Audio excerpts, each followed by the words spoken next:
Praise the lord. మీ అందరికీ కూడా ప్రభువును రక్షకుడైన యేసుక్రీస్తు నామంలో వందనాలు తెలియజేస్తున్నాను. అందరూ బాగున్నారా? మరొకసారి ఇట్టి రీతిలో ఈ వీడియో రూపంలో మరలా మిమ్మల్ని చూడడము నాకు చాలా సంతోషంగా ఉంది. కొద్ది నిమిషాలు ఈ రోజున చిన్న ప్రార్థన చేసుకుని దేవుని మాటలు మరలా మనం ధ్యానం చేసుకుందాం. ప్రార్థన. మహాగణుడా, మహోన్నతుడా, నీ మహోన్నతమైన నామాన్ని బట్టి నీకు స్తోత్రాలు ప్రభువా. ఈ వీడియో చూస్తున్న ప్రతి వారిని కూడా మీరు దీవించి ఆశీర్వదించండి, నీ మేలుతో నింపండి. ఎవరెవరైతే వీడియో చూస్తూ నాతో కలిసి ప్రార్థన చేస్తున్నారో వారి ప్రతి అవసరతను కూడా తీర్చమని ప్రార్థన చేస్తున్నాం. నీ మేలుతో నింపి మీరే దీవించి ఆశీర్వదించి అభివృద్ధి చేసి ప్రభువా, మీరే నీ యొక్క ఆశీర్వాదాల మెండుగా కుమ్మరించమని ప్రభువును రక్షకుడైన యేసు నామమున అడిగి వేడుకుంటున్నాను పరమ తండ్రి. Amen, amen, amen.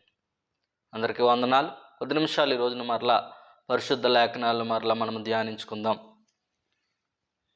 మత్తయి సువార్త 5వ అధ్యాయము 29వ వచనంలో యేసుక్రీస్తు ప్రభు వారు చెప్తున్నటువంటి ఒక మాట మీకు ఈ రోజున జ్ఞాపకం చేస్తాను. మత్తయి సువార్త 5వ అధ్యాయం 29వ వచనము. నీ కుడి కన్ను నిన్ను అభ్యంతరపరిచిన యెడల దాన్ని పెరికి నీ యొద్ద నుండి పారవేయము. నీ దేహమంతయు నరకములో పడివేయబడకుండా నీ అవయవంలో ఒకటి నశించుట నీకు ప్రయోజనకరము కదా. అలాగే 30వ వచనంలో కూడా అంటున్నాడు, నీ కుడి చెయ్యి నిన్ను అభ్యంతరపరిచిన యెడల దాన్ని నరికి నీ యొద్ద నుండి పారివేయము. నీ దేహమంతయు నరకంలో పడకుండా నీ అవయవంలో ఒకటి నశించుట నీకు ప్రయోజనకరము కదా. మధ్యకాలంలో చాలామంది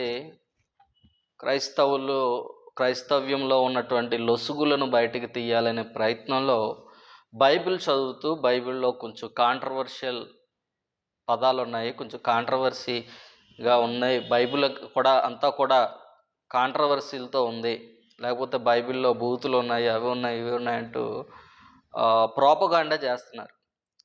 అయితే బైబిల్ ఏం చెప్తుంది అంటే, బైబిల్ కొన్ని రాయబడినటువంటి విధానం మనం ఆలోచిస్తే యేసుక్రీస్తు ప్రభువారు చెప్పినటువంటి అర్థాలు, యేసుక్రీస్తు పలికినటువంటి మాటలో ఉన్నటువంటి భావము, యేసుక్రీస్తు ప్రభువారు పలికినటువంటి ఆ మాట వెనక ఉన్నటువంటి సత్యాలు వేరుగా ఉంటాయి. బైబిల్ అంతా కూడా ఉపమానాల ద్వారా రాయబడినది. రెండవది, ఇది ఫిగరేటివ్ లాంగ్వేజ్లో రాయబడింది, అంటే అలంకార భాషలో రాయబడింది. పరిశుద్ధ గ్రంథంలో కొన్ని సందర్భాలు అలంకార భాషలో రాయబడ్డాయి. యేసుక్రీస్తు ప్రభువారు ఇక్కడ చెప్తున్నారు ఏంటంటే, నీ కుడి కన్ను నిన్ను అభ్యంతరపరిచిన యెడల దాన్ని పెరికి నీ వద్ద నుండి తీసివేసుకో. అయ్యో, యేసుక్రీస్తు ప్రభువారు శాంతమూర్తి అయిన దేవుడు, దయామయుడైన దేవుడు, కృపామయుడైన దేవుడు, ఇలాంటి స్టేట్మెంట్ ఇస్తాం చాలా ఆశ్చర్యకరంగా ఉంది కదా. ఏంటి, నీ కుడి కన్ను తీసివేసుకోమంటున్నాడు, నీ యొక్క చేతులు నరికివేసుకోమంటున్నాడు, ఇలా మాట్లాడుతున్నాడు ఏంటి అని యేసుక్రీస్తు ప్రభు వారి మీద అనేక సందేహాలు ఉంటూ ఉంటాయి. ఎవరైతే వీడియో చూస్తున్నారో వారందరూ కూడా ఈ రోజున గ్రహించుకోవాల్సింది ఏంటంటే, బైబిల్ అనేది ఒక ఫిగరేటివ్ లాంగ్వేజ్లో రాయబడింది, అలంకార భాషలో రాయబడింది. మన అవయవములు అంటే ఏమిటి అంటే అక్కడ అర్థం ఏంటంటే, కొలస్సీలకు రాసిన పత్రిక, అపోస్తలుడైన పౌలు కొలస్సీలకు రాసిన పత్రిక 3వ అధ్యాయం 5వ వచనంలో దానికి వివరణిస్తూ చెప్తున్న మాట మీకు చెప్తాను. కొలస్సీ పత్రిక 3వ అధ్యాయము 5వ వచనాన్ని ఒకసారి మనము చదువుదాం. కొలస్సీ పత్రిక 3వ అధ్యాయం 5వ వచనం. కావున భూమి మీద నున్న మీ అవయవములను అనగా జారత్వమును, అపవిత్రతను, కామాతురతను, దురాశను, విగ్రహారాధనను, ధనాపేక్షను చంపివేయుడి. వాటి వలన దేవుని ఉగ్రత అవిధేయుల మీదకి వచ్చును.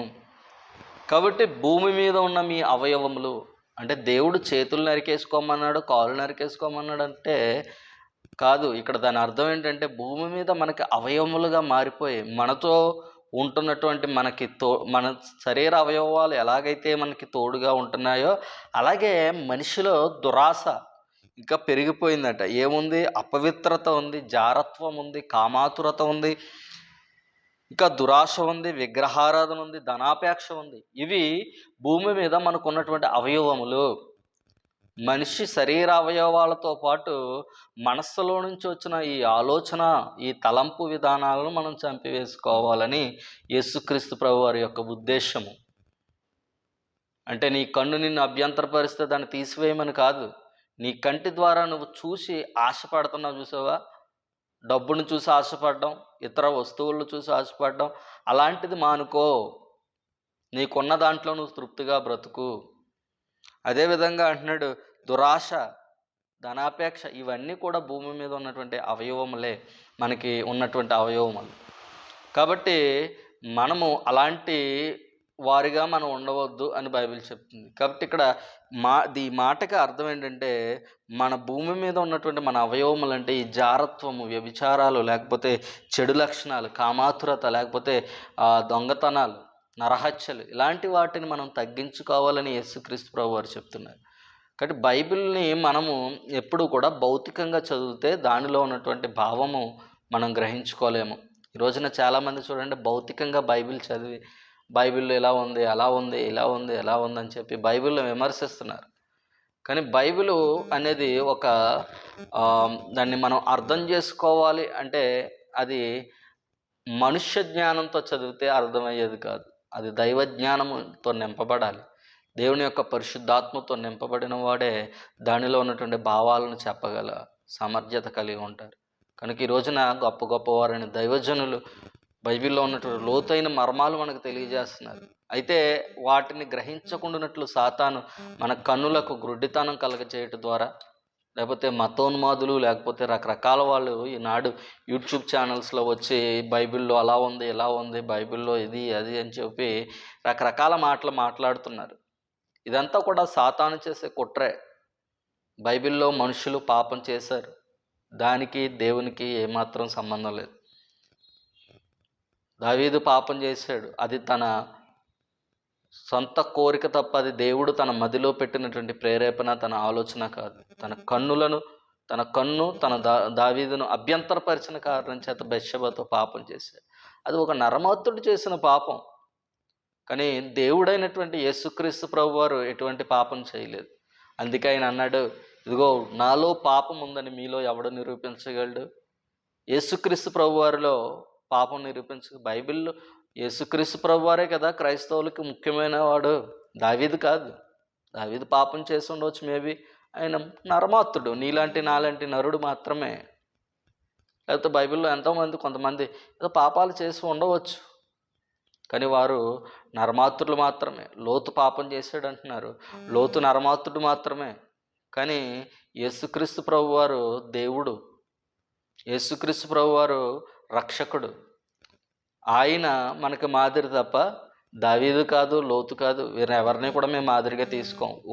బైబిల్లో దేవుడు ఎందుకు రాయించాడంటే, వాళ్ళు పాపం చేశారు, మీరు అలా చెయ్యకూడదు, వారి పాపానికి తగినటువంటి ప్రతిఫలం వారు అనుభవించారు, కాబట్టి రోజున మీరు కూడా అలాంటి పాపాలు చేస్తే మీరు కూడా అలాంటి ప్రతిఫలం అనుభవిస్తారు అని ఒక ఉదాహరణగా రాయించాడంతే. చూడండి, మనకి చూసినట్లయితే మన సినిమా హాల్లోనూ, లేకపోతే సినిమాలు చూసినప్పుడు, లేకపోతే బయట బస్ స్టాండ్లోనూ, ఇటువంటి ప్రాంతాల్లో ధూమపానం ఆరోగ్యానికి హానికరం సంథింగ్ అది రాసి ఉంటాయి. అంటే ధూమపానం చెయ్యొద్దు అని చెప్పడం తప్పు కాదు, బైబిల్ అలాంటి మాటలే చెప్తుంది. ఏంటంటే పాపం చెయ్యొద్దు అని చెప్తుంది, పాపం చేయమని ఎంకరేజ్ చేయడం లేదు. వాళ్ళు పాపం చేయడం వల్ల నాశనం అయిపోయారు, కాబట్టి మీరు అలా ఉండొద్దని బైబిల్ చెప్తుంది. కాబట్టి బైబిల్ని అపార్థం చేసుకునే బదులు అర్థం చేసుకోవడానికి ప్రయత్నించండి. దేవుడు మిమ్మల్ని దీవించునుగాక. చిన్న ప్రార్థన. మహాగణుడా, మహోన్నతుడా, నీ మహోన్నతమైన నామాన్ని బట్టి నీకు వందనాలు. ఇదిగో ఈ లేఖనాల ద్వారా ప్రభువా, ఇదిగో తండ్రి మా ప్రియులతో మీరు మాట్లాడారు, నీకు వందనాలు. ఇదిగో బైబిల్ని అపార్థం చేసుకునేవారు ఎక్కువైపోయారు ఈ మధ్యకాలంలో. బైబిల్ని అర్థం చేసుకునే మనస్సు వారికి దయచేయమని ప్రార్థన చేస్తున్నాను. నీ వాక్యంలో సత్యాలు గ్రహించడానికి వారి మనోనేత్రాలు తెరమని ప్రార్థన చేస్తున్నాను. ఈ వీడియో చూస్తున్న ప్రతి వారిని కూడా దీవించి ఆశీర్వదించి మీరే మహిమ ఘనత ప్రభావములు పొందమని ప్రభువును రక్షకుడైన యేసు నామమున అడిగి వేడుకుంటున్నాను పరమ తండ్రి. Amen, amen, amen.